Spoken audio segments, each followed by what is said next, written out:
I'd like to call the subcommittee for the Facilities and Operations Subcommittee, the former school committee, April 28th to order. Secretary, roll call, please. Mr. Costa? Here. Mr. Hart? Here. Mr. Hudson? Here.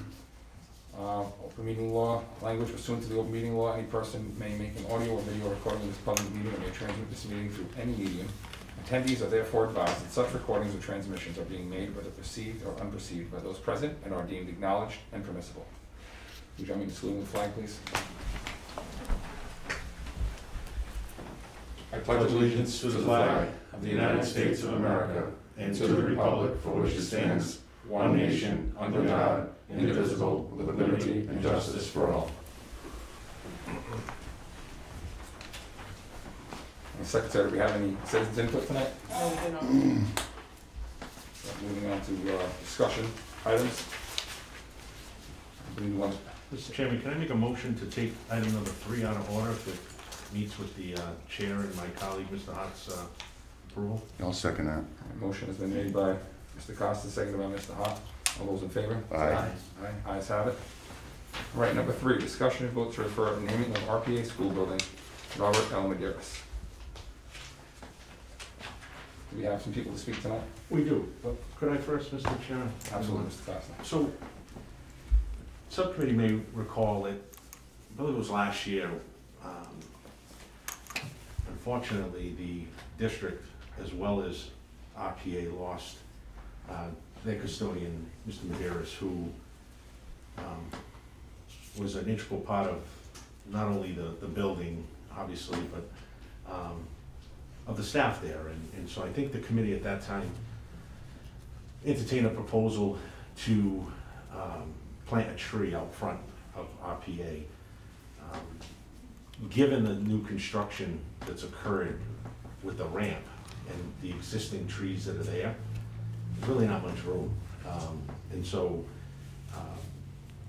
given that, my understanding, and I know that he's got some people here tonight to speak on behalf of this request. And at the time, I believe he was the longest serving civil service employee in the district, over 30 plus years. Different locations, but primarily over the last several years at RPA. And for those of us who knew Mr. Medeiros, certainly wasn't uncommon, at least for me, driving through that intersection at Rock Street near the courthouse, to see him out there early morning, sweeping the curb and making sure that even the sidewalks and the curbs were clean.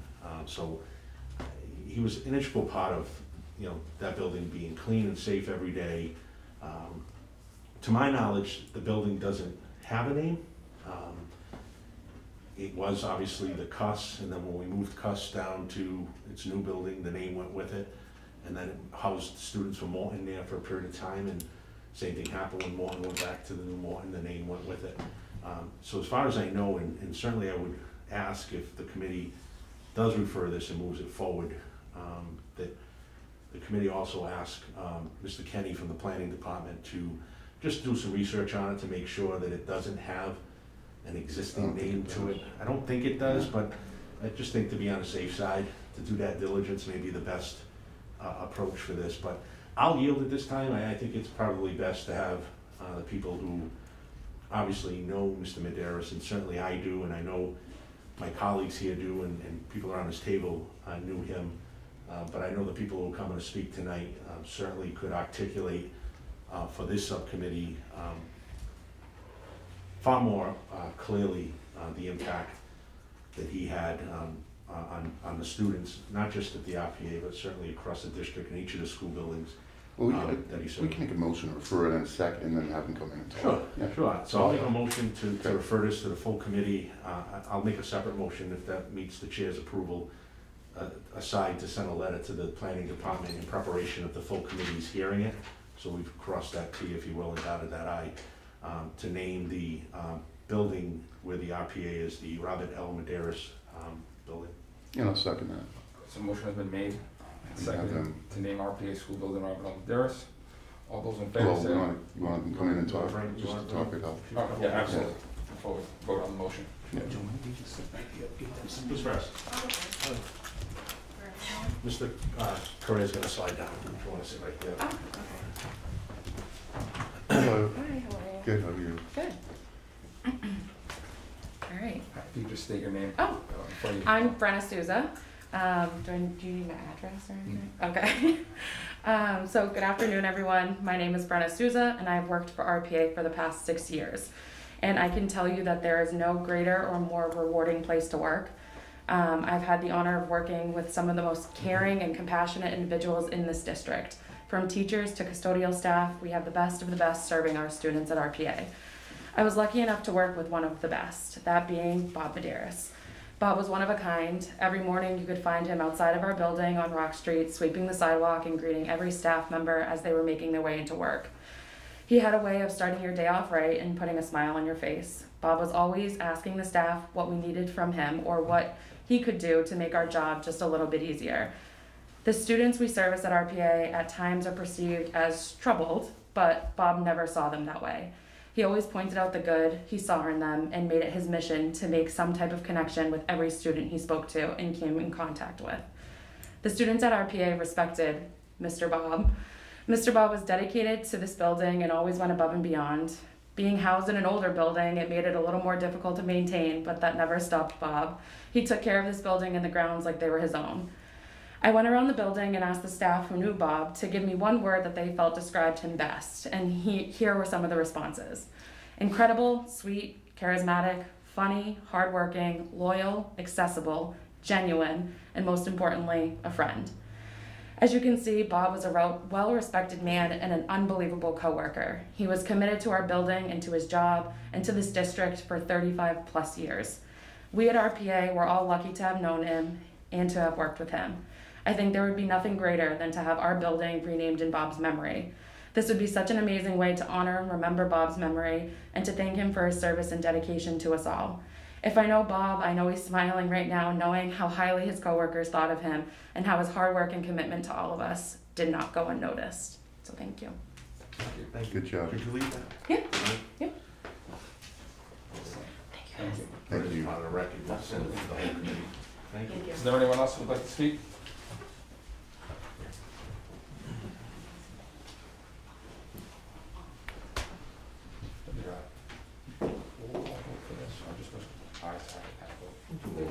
Yeah, sit anywhere. We're ready.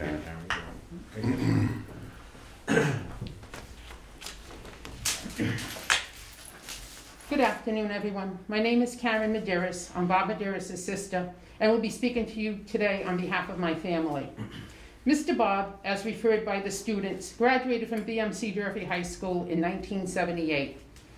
Upon his graduation, he enlisted in the United States Navy, serving 6 years with an honorable discharge, along with numerous letters of accommodation. After his military service, he came home in 1984 and began his employment as a building custodian with the City of Fall River, and then on to the Fall River School Department. He loved his family, his work family, his job, and dedicated his life to all three. He had an extremely strong work ethic and took great pride in the impeccable appearance of his school's interior and exterior. He was so proud of his work and was always excited over summer break when he would get the school in tip-top shape when the staff and students returned in September. He would come over my house and speak enthusiastically of the floors taking a great shine with his new buffer, or was excited with any new cleaning equipment that would enhance the appearance of his building. He would always go above and beyond to help anyone he could with assisting from school events to community-based events. Whether you were a co-worker, supervisor, school staff member, a parent, or a student, he treated everyone from every walk of life with the utmost respect. He took great pride in his 35-plus year unblemished work record with the city and the school department, along with his work attendance and sick leave record. Sadly, he needed to use his leave when he got sick, but yet was so appreciative all the time he had on the books until this horrific disease took hold of him to no return. When diagnosed with stage 4 lung cancer in November of 2019 and having a grim prognosis, all he wanted to do was work every day and live out his life as normal as possible. He did exactly that until the pandemic stole that from him in February of 2020 when he was ordered by his oncologist to take a medical leave due to his condition and the contagiousness of COVID-19. Not being able to work and be around those he loved made for a rapid decline in his health, passing away on June 30th, 2020.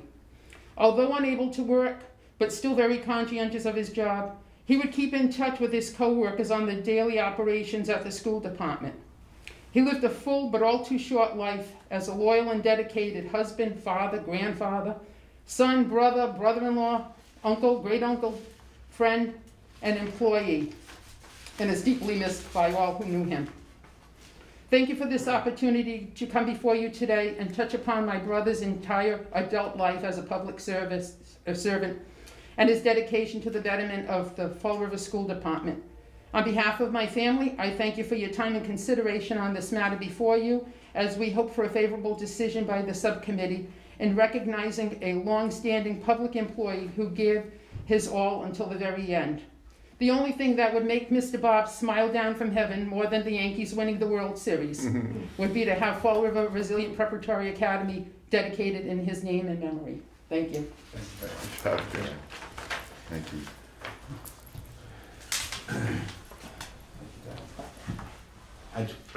I guess just in closing, you know, I think his work ethic, certainly, you know, Mr. Bob was a veteran, so he served his country, came back, served his community very well. You know, again, I can't think of a better way to recognize him. I'm hoping this will get a favorable vote here and hopefully a unanimous vote at the full committee. You know, I just think that all too often when we think of how we recognize individuals, we typically recognize former politicians or, you know, other individuals, you know, who had what the community would consider stature. And in my opinion, Mr. Bob or Bob Medeiros had that stature in the work that he did as a blue collar worker, guy who showed up every day, gave it his all for his country and certainly for this community. So I'll leave it at that, but you know, certainly I'm hoping it'll get the required approval here and with the full committee. Thank you, Mr. Chairman. Thank you. Any more discussion? That being said, I'll take a moment to say I knew Mr. Bob. I was fortunate enough to know him for many years. My kids went to Spencer Borden, and you know, we knew Mr. Bob. He was at all the events.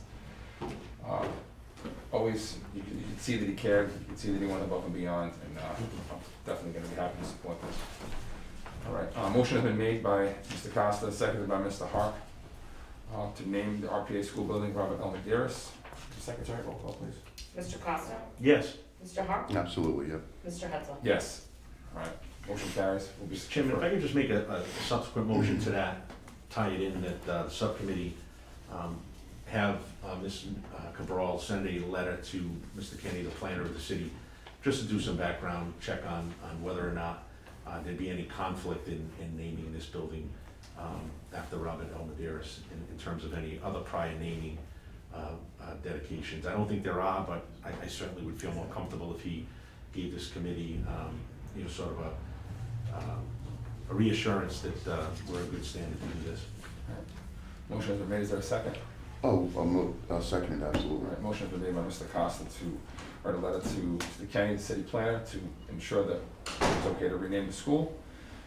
Motion made by Mr. Costa, second by Mr. Hart. Secretary? Mr. Costa? Yes. Mr. Hart? Yes. Mr. Hetzel? Yes. Motion carries.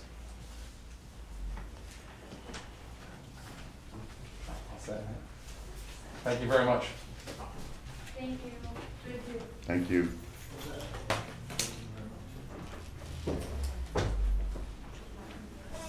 Thank you. Yeah.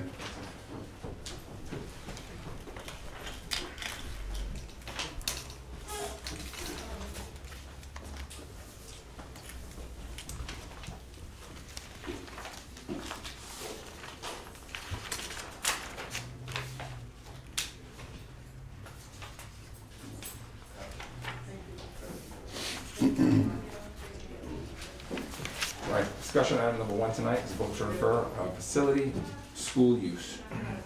Mr. Pacheco? Thank you, Mr. Chairman. So it's been a while since we did any kind of price increase, so to speak, for use of our facilities.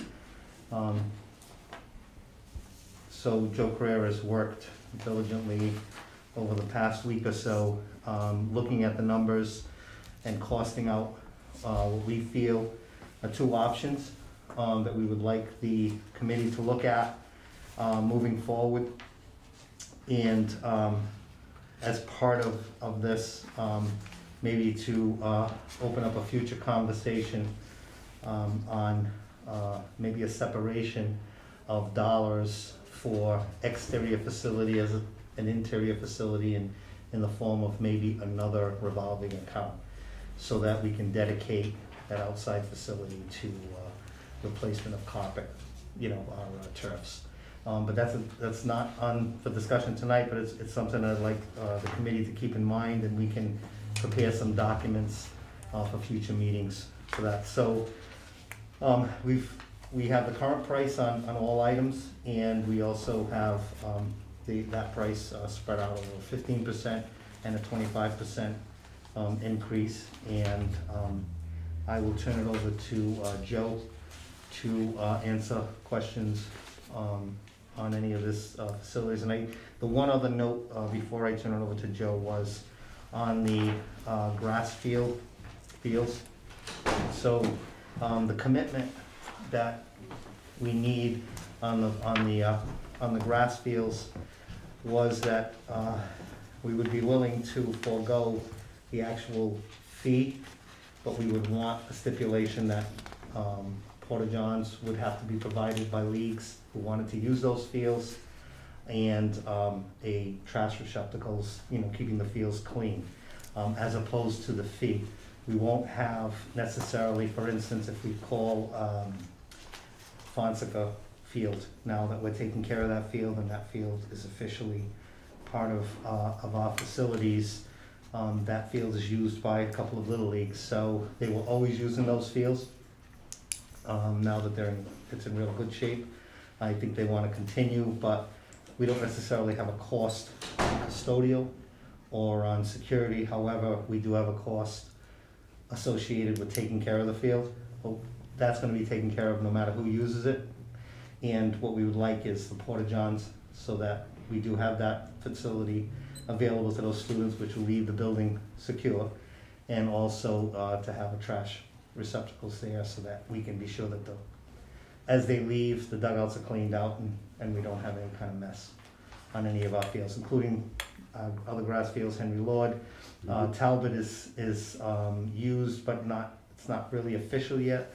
But hopefully at some point we will have that grass field also to resell. Joe? Yeah, the only other field that we have outside is really, besides the Durfee fields, is Cuss. And Cuss is an artificial turf. Cuss we do charge for, just to keep it up, the upkeep. That'll be on your last page, or second to the last page. So, Any discussion? yeah, just, Joe and Ken, so you guys are gonna be talking about, you're talking right now of the new Durfee and the new fields, not charging a fee, but I just wanna reiterate, is that what you're saying, or no? No, so any artificial, I thought you said we're gonna waive the fee, is that for the? just on the natural grass Oh, fields. okay, so like Fonseca and those places, I'm Right, sorry, okay. just natural grass. So any turf fields, we're gonna have upkeep on Right, those fields. right, At the end of seasons, we need to usually do batters boxes, pitchers mounts, things like that. So we want to be sure that that account remains viable, so that we can do replacements as needed. okay. And how many little leagues are using Fonseca right now? Because I did drive by, it's in good shape. Maplewood is Maplewood? probably one Yeah, of the groups that are using it. I'm not quite sure if Federal has asked. I right. don't think they have. I think Maplewood is the only one. But I drove by and it is in good shape, It is in great shape. So compared to like when my son and I think Mark's son played there. It was okay, but it wasn't, what if it I'm looked not like mistaken, today. I think freshman softball may be also using that. Oh, okay, For Durfee. They Okay. are using it. All right, okay, all right, that's fine, I have no more questions, thank you. Mr. Costa? So I just have a couple of questions.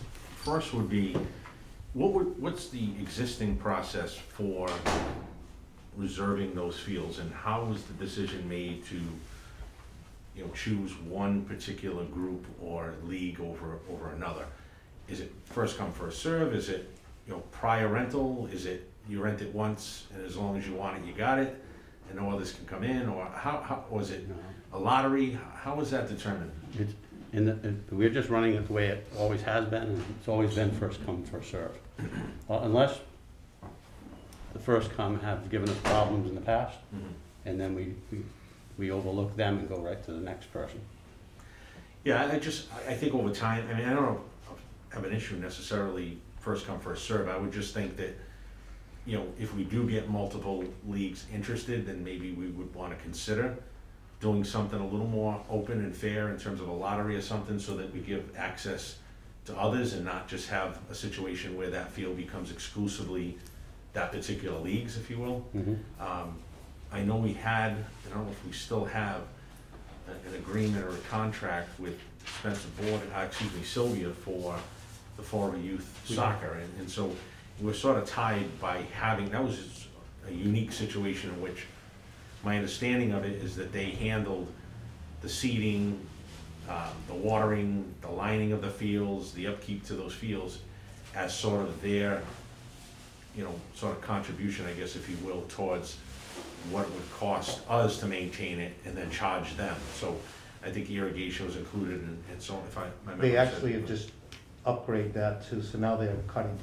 They're cutting Also, as so well. they're doing a full maintenance on those fields. We still use them for gym Mhm. classes, but they've taken complete control over all maintenance on those fields. So, and I know at the time, and I'm sure those numbers have maintained itself, or maybe over the last year, maybe they've declined given, the health pandemic, but, they serviced hundreds of Florida students, and so having a contract with them long-term made sense, I think, based on the amount of investment they were gonna make in the fields. It didn't make sense to do that for 1 year, not knowing the next year if they were gonna get that opportunity. But, so, my concerns would be that there's access and that it's not just one particular league each year. If there's multiple leagues, then I don't know how you would determine, other than maybe a lottery, but just to offer some fairness there. The second piece would be in terms of the barrels and the porta-johns at the grass fields. Who would be responsible for emptying that trash and/or maintaining those facilities, the porta-john facilities? Is that gonna be the league, or is that gonna be the school department that's gonna empty those barrels? And So the porta-johns are the sole responsibility of the leagues. The barrels, if I'm not mistaken, what happens at Sylvia is they bring those barrels out to the parking lot, and since the main entrance at Sylvia is a city street, that gets picked up on regular route when trash day and recycling day happens. We can manage that with the rest. Easy Disposal is the contractor for the city, and is also our contractor for our trash dumpsters and compactors. So we will make sure that those containers are emptied as a school department function. As long as they're filled, all we want them to do is pick up the fields, is what we basically looking And, for. in addition to that, obviously, if they're gonna be responsible for the porta-johns, I would ask that, it be known to them or in their contract or whatever agreement that's made with them, that obviously that those are secure and locked, so that we don't have any issues with, them being tipped over or damaged, if you will. Other than that, I mean, obviously, I think that was a major downside when Mr. Hart and my son played ball there, that there wasn't any bathrooms there. And so if you had a young little league or a minor league that needed to use the facilities, it was, try to jump in a car and take them somewhere quick and then come back. So I think that's an important piece to it. I think that should be in it. And obviously the trash is a no-brainer. I think that those should be there. My concern was making sure they knew who was gonna be emptying them, that it's their responsibility to make sure that the field and the dugouts are cleared out, bottles, soda bottles, water bottles, etc. But then who dumps them, and then who returns them. So The only other question I had was, in terms of the rate chart that's here, Mr. Craig, was it just, 15 and 25%, just sort of to give the committee some information as to what that would look like? I mean, or are you anticipating a need for either a 15 or a 25% increase in order to raise enough revenues to be able to put back into the use of these fields? Was there a reason, I guess, why it was 15 and 25 in terms of, okay, this could yield X amount of dollars, which would then cover the overhead, or was that just, let's just shoot for what 15 and 25% would look like? No, when I was talking to Ken, 25% was what I had asked for. And what the 25% would do, would give us the needed revenue, because we do need the extra revenue. A lot of the people that rent don't pay full price, so we're not getting the revenue that we should be getting. Not that we're an enterprise making money, but we should be getting some kind of money so we can keep the upkeep. And raising it up 25%, Ken had asked me to put it 15 and 25 and actually make the committee make that decision. The only other thing I'd like to add to that, Mr. Costa, is that keep up a collective bargaining agreement, so there is upkeep on all of the fields, no matter how we do it. And with those agreements, having changes since the original document was put together, that is a necessary piece, since the overtime for all the use of these fields is paid for out of this account. So that is one piece. The other thing too, on your use of field, we try to obviously allow city use first. So if we have city leagues, they're taking precedent over outside concerns, and I think what we may also ask for, just as the city does, is rosters. So if we have a league that is not known to us, we would like to see if there are any actual Florida kids that are actually benefiting from this. So I think that'll be something that internally we can work out, and as an FYI, we'll get that to you so you can take a look at that. So I agree with that. I mean, I certainly think that these fields, again, I've said it before, were funded originally through taxpayer funds, so sort of hit the taxpayer twice for the use of fields. To me, it was a little uneasy to wrap my head around, but the understanding wasn't being like they were charged twice. It was protecting the investment that they made by using the money that was charged for the use of these fields to turn it back into making sure those facilities, whether it was gymnasium, cafeteria, classroom, etc., stayed clean, well maintained. If there were issues, that they were fixed. So I'm okay with the increase. The only thing I would ask for, and I don't know if you can do it, is if you could determine, sort of, and I know on average, it's about $150,000 a year, I believe, or somewhere between 100 and 200,000 a year, that's generated from the use of facilities. Yes. And so, I mean, I guess quick math, you could just apply what 15% of 100,000 is, and that would be the additional money. But I don't know that it would break that cleanly, if you will. It really doesn't, right? It wouldn't. So if you could, take a look at it and see, okay, if you did go to 15%, for your classrooms, your cafeterias, your auditorium, it may generate this additional revenue. If you go with outside fields, it may generate X amount of dollars. And if you could do that for both, just so you get a ballpark. Sure. Because I think, we're starting to realize quickly that, although these fields are nice, they're great to play on, kids get excited about playing on them, they're costly, and they do require a level of maintenance in order to maintain them for appearance and for safety, more importantly. So, particularly with the high school field, both the football field and the practice field, they've taken a pretty good hit over the last 10 years, and good, because that's what they're used for. Right. I wouldn't want a field 10 years from now that wasn't touched. They're there for a reason, because they should have kids running around and playing on them, and that's a good thing, but it's also a bad thing because we have to keep them maintained and safe so that type of activity can continue on those fields. So, and with that costs a good chunk of money. And so whether we're able to supplement the cost of replacing them with our share, with the city, or depending on how much revenue it generates, maybe to cover the cost of all of it, is yet to be determined. But I think, you know, my memory serves me correctly, it's gotta be about 8 years or more, I think, that we've addressed the cost. And as you said, Mr. Carrera, I know that on occasion, given the league's request, and depending on if it's a city league and there are students from the schools participating, I know we've tried to be, you know, as helpful as we can with their cost, so that they can use them but contribute something. So raising it, I think, might cause a little bit of a hardship with some, but I think it's necessary, because ultimately we could get to a place where we can't offer that anymore, because the facilities or the fields aren't safe enough to have that type of activity, and I'd hate to do that. So as painful as it will to say to a nonprofit, hey, you gotta go up another $6 or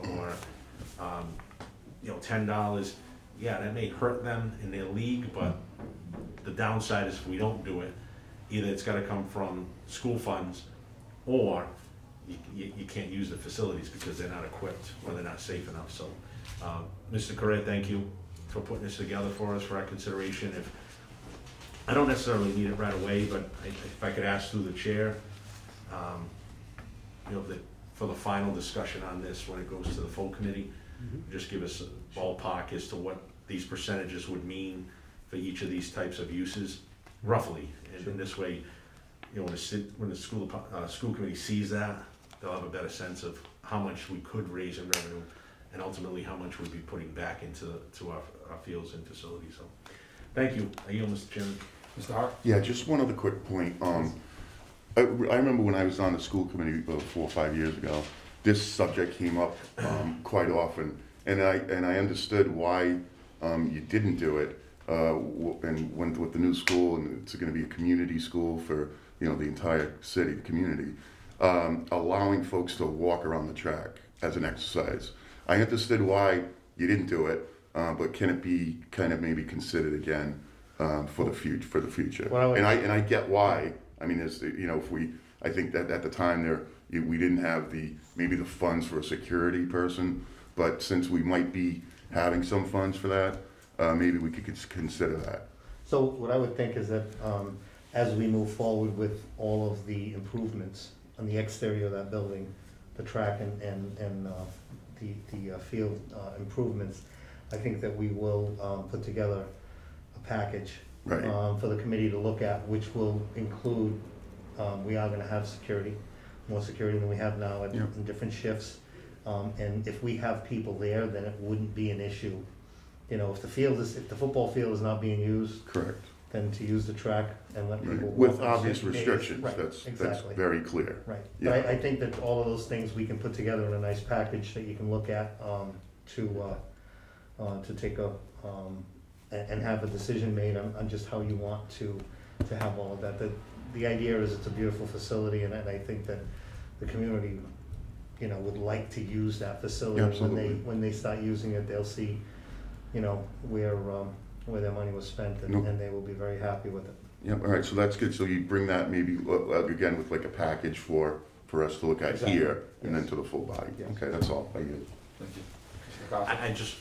I couldn't agree more with Mr. Hart. You know, I know we opened it up for a while, and I think there was issues with Yeah, some trash and other stuff being there, and so we had to restrict it because we didn't have the bodies, or the security to be there. But given that there's a plan to keep that building open for 16 hours, 18 hours a day, then it makes sense. If you're gonna do a Durfee After Dark or an afternoon program, it should have enough adult eyes and security up there to be able to allow people in the spring and even into the summer hours to go up there on set hours and walk the track. And I mean, obviously with restrictions, Yeah. I mean, in terms of Dogs, animals yeah.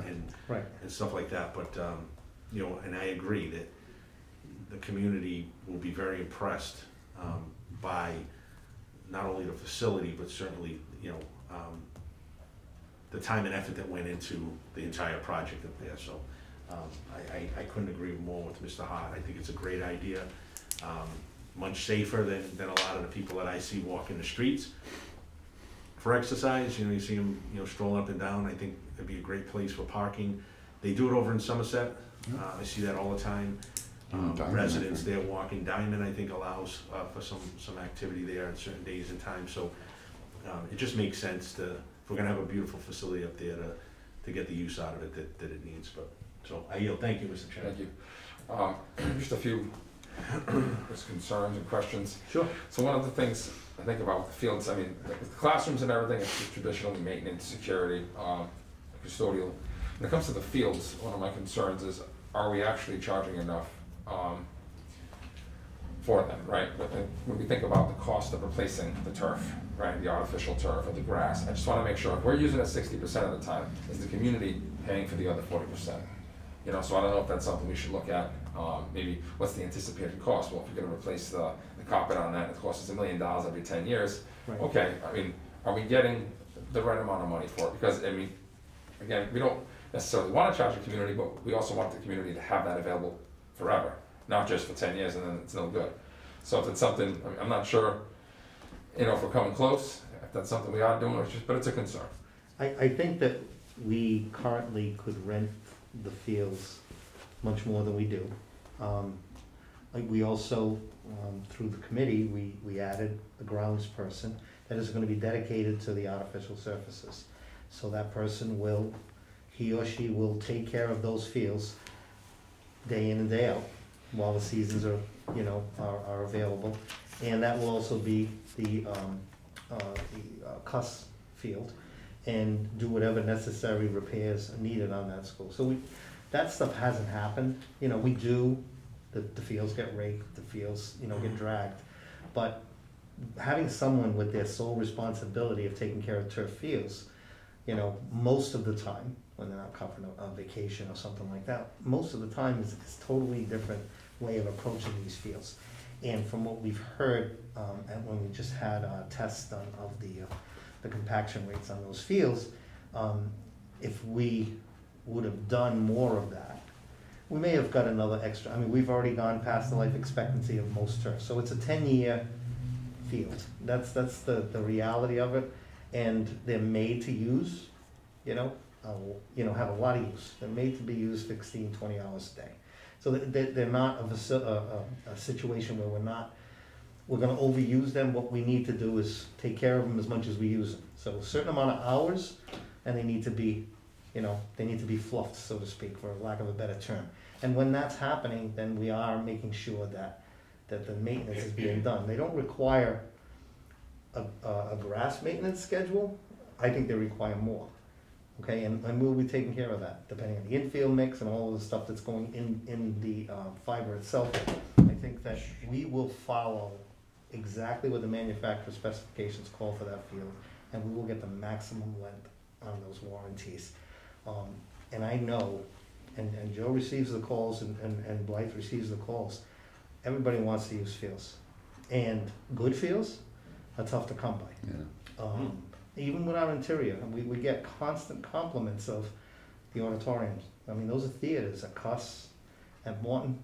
You know, those are Renta and Durfee alike. So it's not like we're not going to have a steady line of people wanting to use the fields. It's up to us to make sure that we manage them, and the PM is done, you know, to that level, to be sure we always have these fields to use. So, Thank you. Any further discussion? Is there a motion to refer the facility school use to a full committee? I make a motion to refer.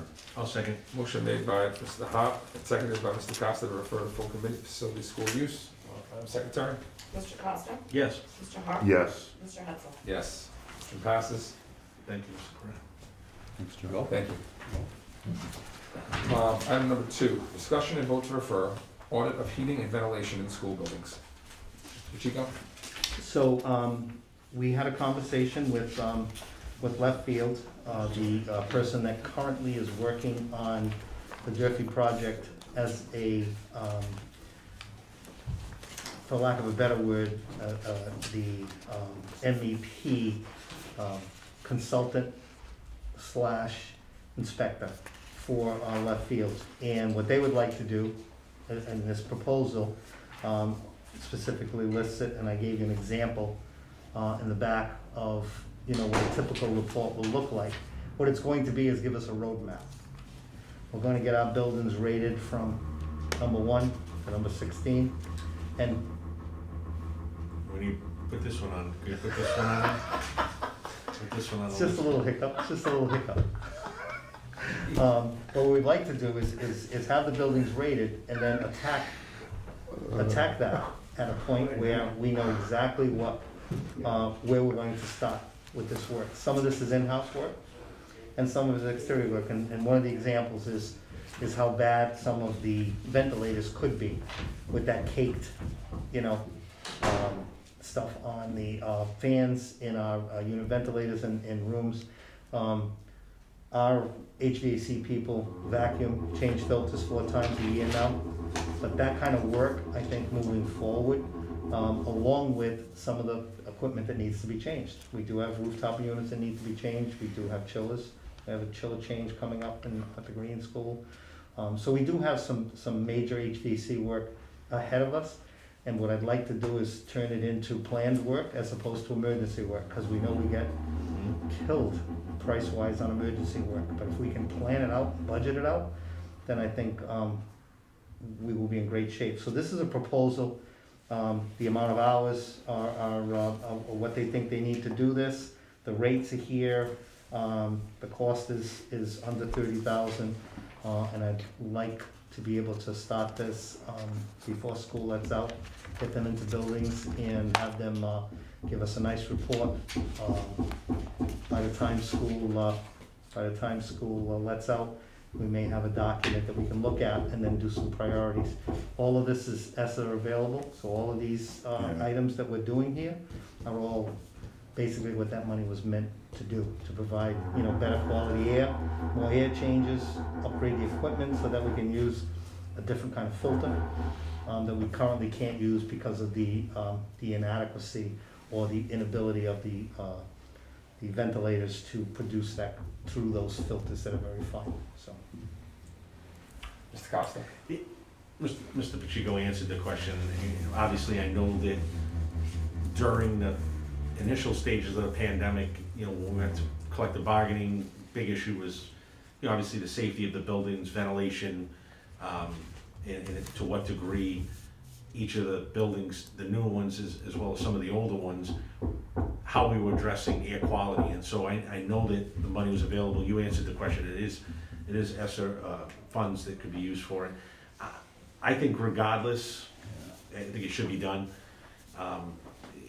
And I agree with you. I think planned work, preventative maintenance is certainly the cheaper route to go than waiting for something to fall apart and then having to pay someone to come in here and replace whatever it is, whether it's chillers, whether it's HVAC units, whatever it is. It's certainly more costly to do it on the emergency side. So I'll certainly support it.